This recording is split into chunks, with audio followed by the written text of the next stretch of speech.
Dari berapa orang bersaudara? 2. Anak bontot ternyata ini. Ketetangga yang udah laku. Ya. Ada tidak ciri khas kalau mau keluar? Ya, kodenya begitu kodenya. Ada tidak kodenya kalau mau keluar kan? Tahu nggak? Handphone. Keluar kini. Mungkin udah ada ciri khas di melempar batu. Tidak. Tapi begini, tapi saya bilang memang ini itu kalau orang menikah, Iya. beda agama, dan dia menikah itu beda agama, terus di pernikahannya itu dia menjalani terus itu berbeda agama, yakin dan percaya.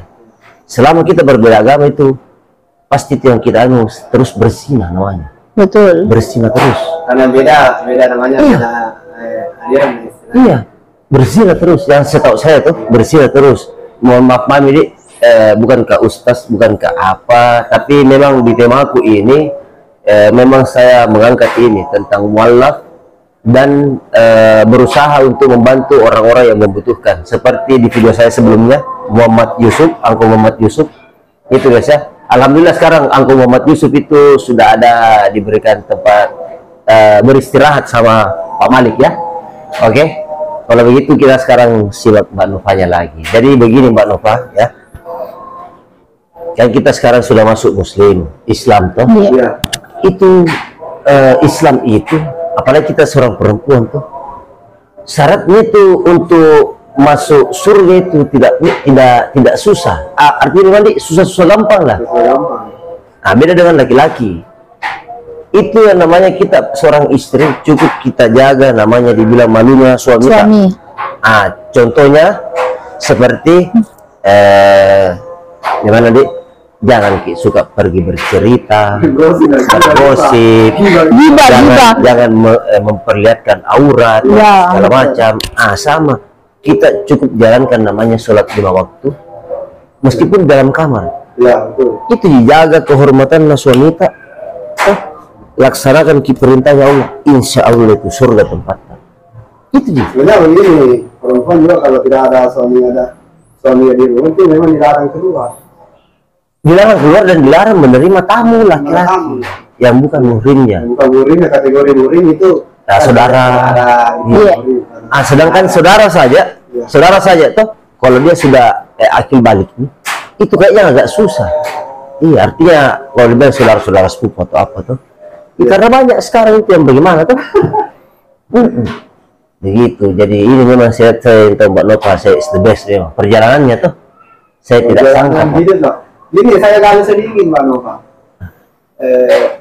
Ini kan artinya pada saat di KUA kan syaratnya toh. Iya.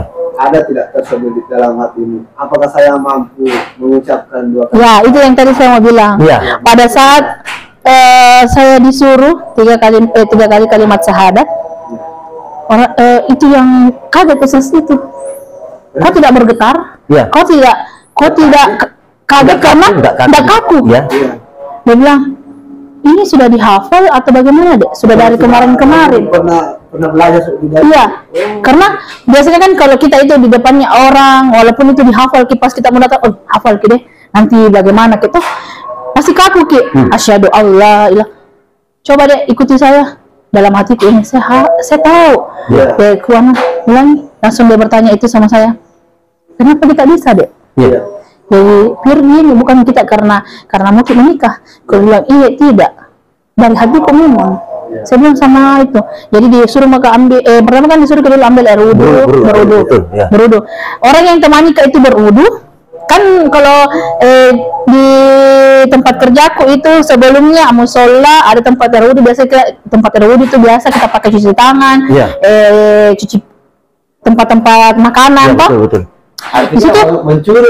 Saya sudah biasa lihat teman-temanku, apa duluan itu yang kalau ambil air wudu, tangan begini. Berarti dia dari dulu sudah penasaran, bagaimana dia betul-betul mau menggali tanpa paksaan dari orang lain. Jadi biasanya tuh begitu. Jadi itu yang temannya kakak suamiku punya kakak toh, temannya dia yang masuk, ambil temani ambil air wudu. Dia bilang anu ambil bakso mata tangan apa segala macam. Nah ajar kenapa kau tahu Ki? Iya.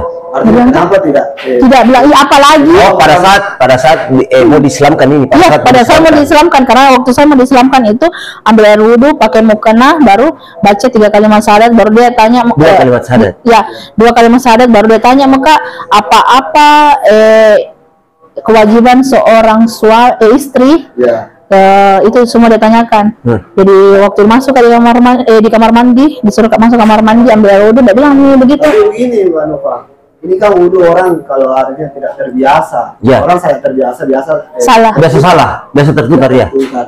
Apakah kamu tidak artinya ragu betul tidak ini cara wudhu ini dari awal sampai terakhir? Tidak, karena kan ada yang saksikan, Iya. ada yang antar ke dalam. Artinya calon iparnya. Iya. Iya kan? Temannya calon ipar, ya temannya dia yang suruh, karena kan iparku semua kan ini apa urus kiri kanan toh saya. Oh iya. Saya yang sama saat iparku sama temannya, jadi temannya yang saksikan Kak.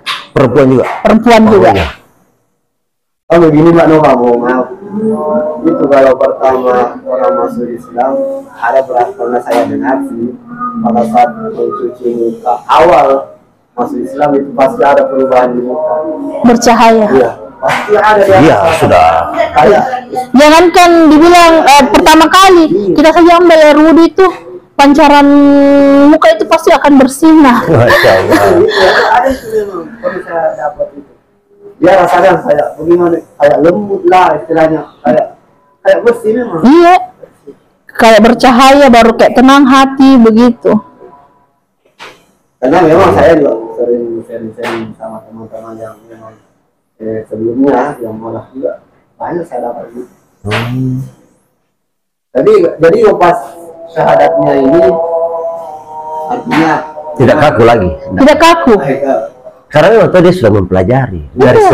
Sebelumnya, biasa itu saya bertanya sama teman di musola ini, di musola tempat kerja. Iya. Kalau biasa kan saya main teman, kau tuh sembahyang kok karena mengantuk kok toh? Iya. Kan tempat kerja begitu toh? Iya. Artinya mau sholat tapi mau tidur. Iya. Tujuannya dua. Supaya tidak mengantuk juga. Jadi saya biasa belajar. Istirahat juga. Saya bilang biasa temanku, kenapa kah? Tak kalau kamu paling sembahyang, sini nih ajar mak. Iya, gitu. Sini pada itu mau kena aku pakai Ki, terus aku pakai itu mau kena aku pakai nih sembahyang mau kok. Dia bilang begitu temanku, cuman tidak ada keberanian karena kan mungkin berpikir Kak jalan kenapa saya selalu berpikir begini, kenapa di setiap berpacaran Kak selalu pasti yang non muslim. Bukan dia muslim. Oh iya ya muslim. Biasa Kak berpikir ini mungkin jalannya kalau saya masuk Islam. Takdirku. Selalu Kak bilang begitu. Dia bilang biasa temanku kenapa mau sekali dia Kak pacaran sama yang seagama aku, tapi mungkin ini jalanku masuk ke agama Islam. Betul. Iya. Bagus sekali perjalanannya ini. Kenapa bilang bagus? Karena dia ini belajar secara diam-diam mulai dari SD. Iya. Mulai dari SD. Jadi ilmunya itu tidak langsung bilang di Padahal begini, Pak Malik, kalau kita masih SD, jarang itu kita memikirkan tentang pelajaran agama. Itu kita belajar tentang agama pada saat guru tak ada. Nah, itu yang dipikiran kita, kapan saya pulang ini, mau main-main. Main-main gitu, kalau apalagi masih SD itu main-main. Tapi kenapa ini pada saat pelajaran agama, dia tidak tinggalkan kelas. Malah dia mau ikut bergabung di situ. Dan bukan cuma di SD, SMP, sampai dia bekerja, malah dia yang selalu yang bertanya tanpa diajak. Ada kan biasa kita seumpamanya lihat orang tuh masuk ke Islam, Iya. Begini di agama Islam seperti begini. Tapi terkadang dia tidak mau. Tapi ini Mbak Nova saja, dia yang banyak bertanya, bagaimana kan masuk Islam? Bagaimana apa yang kau baca kah? Ya. Pada saat itu, di situ ini yang bikin kagum saya sebenarnya. Ini kan tidak jarang artinya bimbingan juga artinya untuk membaca-baca buku tentang agama Islam, kan ada namanya buku Al-Quran itu ada terjemahannya. Betul. Nanti kamu coba baca-baca di situ dari ayat pertama sampai terakhir, kamu akan dapat semua jawaban yang tidak pernah kau dapat. Oh iya. Artinya Al-Quran dan artinya. Kan kita begini, orang Indonesia kan artinya kita tidak terlalu paham lah tentang Bahasa Arab. Ah, betul. Jadi kita itu kenapa ada bahasa Indonesia? Jadi kita bisa mengerti. Mengerti. Pahami. Coba nanti beli buku atau Al-Quran dan terjemahannya. Jadi selama ini hidupmu di dunia, semua jawabannya ada di situ. Betul. Kau dapat semua. Sampai ke depannya nanti itu dalam Al-Quran itu sampai ke depannya nanti dia sebenarnya itu Al-Quran dia menceritakan itu awal terbentuknya sampai kiamat nanti. Jadi maaf kalau masalah ini kan saya juga tiap hari. Bukan bilang tiap hari, ada waktu itu saya buka Al-Quran gitu. Kan saya juga penasaran, saya bukan orang Arab, berarti saya nggak bisa tahu apa sih artinya ini, apa sih. Saya buka, tentang sapi betina, ya. Nabi Nuh, itu ada semua jawabannya. Tentang Nabi Nuh yang kita di sini di agama Islam itu ada petunjuk yang dikasih. Nabi Musa yang membelah lautan, jadi ada semua di situ. Jadi bukan kita bilang mengarang sesuatu yang tidak pasti, ada petunjuknya semua di situ. Nah, sama di saat-saat seperti sekarang ini tuh, yang namanya dibilang itu akhir zaman. Ini kan sudah akhir zaman ini. Nanti coba Pak, di Facebook kan ada juga ceramah-ceramah ustaz gitu. Ya, nanti kalau coba dengar ceramah-ceramah. Oh, kalau masalah ceramah itu saya suka sekali dengar. Nanti ada mungkin beberapa kata-kata yang perlu bisa tahu TikTok yang masuk di logikamu, ambil itu. Karena sebagian saya dapat di situ. Anggaplah surah Al-Fatihah itu banyak sekali makna di sini. Makna ini perjalanan hidup mau kaya ada semua di situ. Belajar secara bertahap, tapi jangan langsung belajar full nanti dari salah toh.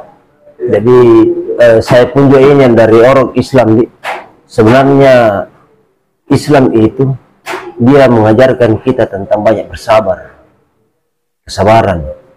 Intinya begini, begitu kita diuji, apakah baik itu kita dikasih penyakit ataukah cobaan dengan cara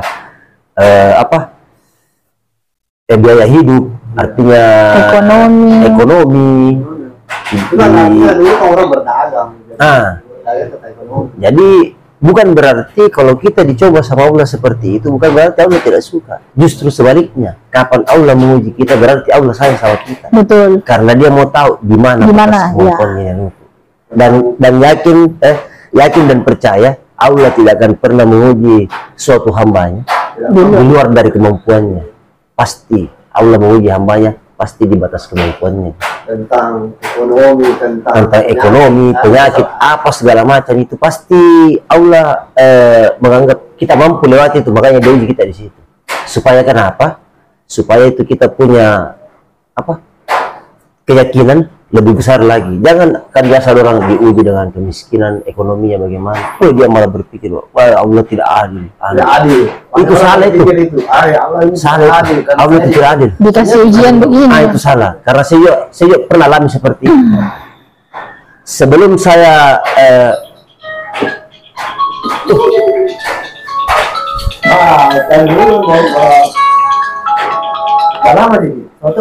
enggak Ji.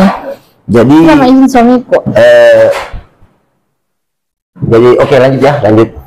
Kita lanjut coba ini kan artinya tadi tentang syahadat ya. Syahadat sebelum akad nikah. Iya. Ya, akad nikah. Apakah pada saat syahadatmu itu tidak ada setetes air matamu yang keluar? Waktu syahadat. Ya, syahadat. Waktu syahadat waktu itu cuman hati ini deh, dalam hati yang kayak merasa masuk Mekah. Iya. Islam. Apakah pada saat itu merasa dalam hati masuk Mekah dalam Islam? Bagaimana yang kita rasakan pada saat itu? Apakah merasa senang atau merasa tenang atau merasa tambah kuat? Ada kan biasa begitu, atau merasa tambah lemas? Berpikir kan macam-macam itu. Iya. Waktu saya sudah ucapkan itu otomatis tenang. Tenangnya di mana? Oh iya, saya sudah masuk Islam. Saya sudah apa yang saya inginkan dari kemarin-kemarin, yang saya pendam istilahnya toh, yang saya pendam sudah terlaksana. Iya. Dicapai deh. Iya, senangnya, senangnya karena saya sama suami saya sudah bisa menjalankan sama-sama ibadah istilahnya. Sudah bisa bersatu deh. Sudah bisa bersatu dalam satu agama yang sama, bukan perbedaan agama. Betul. Dan sekarang adalah tujuan saya bagaimana anak-anak saya nanti ke depannya bisa menjalankan Islam dengan baik. Kalau yang masalah begitu tuh dari contoh gitu. Betul, dari contoh. Iya. Karena contohnya seperti begini tuh. Anak takkan Islam memang nih. Nah, sedangkan dan dia lahir dari dalam rahimnya orang yang pernah seorang mualaf dan memang tekadnya mau betul-betul masuk Islam. Saya yakin nanti anak tak bisa kalau memang kita selalu memberikan contoh, selalu mengajarkan ke situ mengaji atau bagaimana, itu cocok dikasihkan saja ikro tuh. Kasihkan ikro atau kalau ada ustaz atau ada masjid situ, di situ bawa situ pergi mengaji. Iya, biasa itu. Kedepannya tertanamkan terus ke dalam hatinya, baru diajarkan masih kecil itu diajarkan. Kalau kita begini nak, nanti berdosa itu Allah marah. Tanya terus seperti begitu, Allah marah. Jadi dia tertanam diamnya di otaknya. Sampai besar kalau saya lakukan seperti ini, marah Allah marah. Kalau Allah marah nanti itulah cambuk kak pakai itu. Jadi itu nanti dia yang tertanam di otaknya begitu. Jadi begini, kembali lagi Pak, masalah ini kan artinya sudah nikah, artinya suami istri, kita sudah sama murim ya sebenarnya. Iya. Sama murim. Sebelum masuk pindah agama, otomatis kan ada namanya pernik agama. Ya. Ciri khas, hanya baju saya nih seorang muslim, saya pakai baju koko lah. Ya. Di non Islam ada kan pakai topi, salib. Dulu ada salibnya tidak? Kalau salib saya tidak punya. Punya memang dari kecil. Dari kecil, iya. Artinya salib di mana tahu? Di kalungkan. Iya, di kalung. Iya. Ya, ciri khasnya. Karena teman-teman saya non Islam itu rata-rata punya. Ya, kebanyakan memang menandakan Bahwa dia agama Kristen. Ya, kita saling menghargai bergaul. Betul. Iya. Jadi selama itu belum, tapi konteksnya dalam arti itu kan biasa hari perayaan istilahnya. Perayaan toh. Perayaan pasti kita punya topi lah toh. Topi ada tidak kita simpan topi Natal toh, topi Natal sebagai kenangan masa lalu? Oh, tidak ada. Iya, masalah. Karena biasanya yang tadi kita bahas yang masalah kalung, apa di pemikiranku tidak ada terbesit pun satu pun itu pemikiranku muka pakai kalung salib. Tidak pernah. Memang tidak pernah dari kecil. Tidak pernah.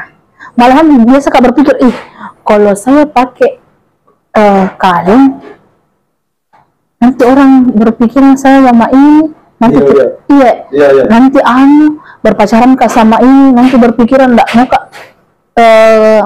tahu tentang Islam, kental ke agamaku. Biasanya orang berpikir kental kini agamanya, fanatik ki dia agama Kristen, mau pergi gereja taat ki setiap hari minggunya ikuti, bahkan baptis biasanya kan kalau kita kecil sudah masuk di SMA SMP dibaptis. Dibaptis. Saya tidak dibaptis. Berarti pada saat mulai lahir sampai kan kalau dewasa tidak pernah dibaptis. Tidak pernah dibaptis. Kalau kita kan namanya juga disunat. Di Islam kan itu disunat. Iya, disunat. Iya. Akikah sekarang. Ya, anunya tuh untuk Beda. Ini kan pada saat dia dibaptis cerita. Iya, Islam kan sama dibaptis. Ya. Iya, kalau istilah kata di agama Kristen itu kan dibaptis. Kalau saya sempat didaftarkan namaku 3 orang, saya, kakak saya, om kecil saya yang seumuran sama kakak saya. Saya berhalangan. Berhalangan. Tidak jadi. Maksudnya berhalangan karena? Berhalangan perempuan. Iya, halangan perempuan juga. Iya, karena kan kalau dibaptis itu dikasih terjunkan di air. Di air. Jadi Saya tidak tahu itu yang begitu. Iya, jadi saya bertiga, jadi sebaik saya tidak bisa karena saya lagi berhalangan. Jadi ini kakakku sama ini satu omku dia yang dibaptis, saya tidak. Sampai sekarang belum pernah dibaptis. belum pernah. Berarti memang dia Berarti dari awal bagaimana? Tidak pernah. Makanya itu selalu terkadang berpikir, Kak, ini mungkin jalanku masuk agama Islam. Anda dari awal enggak pernah dia? Tidak pernah. Dari awal juga saya selalu berpikiran, ih, cantik Kak dia pakai jilbab. Itu selalu berpikiran begitu. Kalau ambil baju jilbab yang temanku, diam Kak dulu HP-mu. iya foto. Foto. Berjadikan status. Tapi artinya tidak ada yang komen keluar nama, Nova kenapa Nggak ada. kerja begini? Nggak ada. Begini. Tidak ada. Ya, kamu jatuhkan martabat orang tua. Oh tidak. Tapi tunggu, mungkin agak aneh nih pembicaraanku atau bagaimana, saya mau bertanya, apakah pernah disentuh itu yang namanya makanan bab satu? Kalau masalahnya kita hidup di lingkungan dari kecil, Ya, pastilah pernah. oh pernah. Iya. Karena tapi bagusnya orang tuaku dia tidak fanatik ke situ. Oh gitu ya, nanti ke situ. Dia tidak fanatik bilang harus ada makanan ini kalau Natal harus ada makanan ini. Enggak. Kalau Natal itu kita tidak orang di rumahku itu tidak pernah kasih makanan yang itu. Karena dia tahu biasanya akan ada juga orang yang datang kan non muslim agama muslim. Kalau dibilang masalah makanan yang kayak begitu mungkin karena kan kita belum tahu toh betul, antara betul. Apanya ininya haram tidaknya waktu kita kecil. Hajar saja. Kita belum ada pemikiran bilang ih yang kita makan deh karena masih berpikiran ini kita agamanya ini. Nah. Cuman dalam hati kita mau belajar agama Islam. Betul. Tapi belum sampai pengetahuan ke situ. Mungkin pada saat itu makanan kan sembarang Sembarang, iya. Yang penting yang namanya hewan atau bagaimana Iya. kan belum tahu seperti itu. Iya. Begitu ya. Jadi perjalanan hidupnya ini guys, Mbak Nova ya. Jadi memang dia kalau ceritanya katanya pada saat mau dibaptis itu ada halangan di situ. Dia mendapatkan namanya menstruasi ya. Umumnya wanita. Jadi di situ halangannya sampai dia tidak jadi dibaptis. Saya bisa minta jawabannya guys ya. Dari kecil sampai besar dia belum pernah dibaptis dan dia masuk agama Islam. Jadi sebelumnya itu dia beragama apa guys ya? Saya mohon dituliskan di kolom komentar ya. Sebenarnya dia agama apa sebelumnya karena dia belum pernah dibaptis juga. Begitu. Yang sepengetahuan saya dia itu dikatakan non muslim pada saat dia sudah dibaptis. Yang sepengetahuan saya seperti itu, apa betul seperti itu? Iya. Tapi dulu baru ini. Iya, nanti dia dibaptis dulu. Jadi dia di situ kan namanya apa namanya kalau begitu? Kalau dibaptis. Kalau kita kan namanya dibilang disunat atau apa itu? Nah, di Islam kan ceritanya. Itu sama juga dengan kalau dibaptis. Kan? Iya. Begitu jadi mungkin sampai di sini dulu ya ceritanya. Lain kali nanti kita sambung lagi toh karena sudah malam juga. Nanti Mbak Nova dicari sama suaminya dan kalau boleh ditahu ya, ini Mbak Nova ini rekan kerja saya juga, sama-sama bekerja di satu tempat, dia di toko, kita sama-sama bekerja. Nah, karena ini kita membuat video seperti ini, kita mau melihat bagaimana perjalanannya orang memasuki dari agama non-muslim ke muslim ya, tanpa paksaan. Jadi oke guys, sampai di sini dulu, kita berjumpa di lain waktu. Mudah-mudahan kita semua diberi kesehatan, sehat walafiat dan dimudahkan rezekinya. Jangan lupa di like dan subscribe di. Oke, kalau begitu sudah dulu mari. Ya. Mana? Oke. Ya, assalamualaikum warahmatullahi wabarakatuh. Makan bahagia. Hajar dulu. Buat teman-teman, kalau memang ada di hati teman-teman mau mengetahui Islam itu seperti apa, indahnya Islam itu seperti apa, jangan takut. belajar terus, yakini apa perbedaan agama sebelumnya teman-teman dengan Islam, karena Islam itu indah. Terima kasih. Assalamualaikum warahmatullahi wabarakatuh.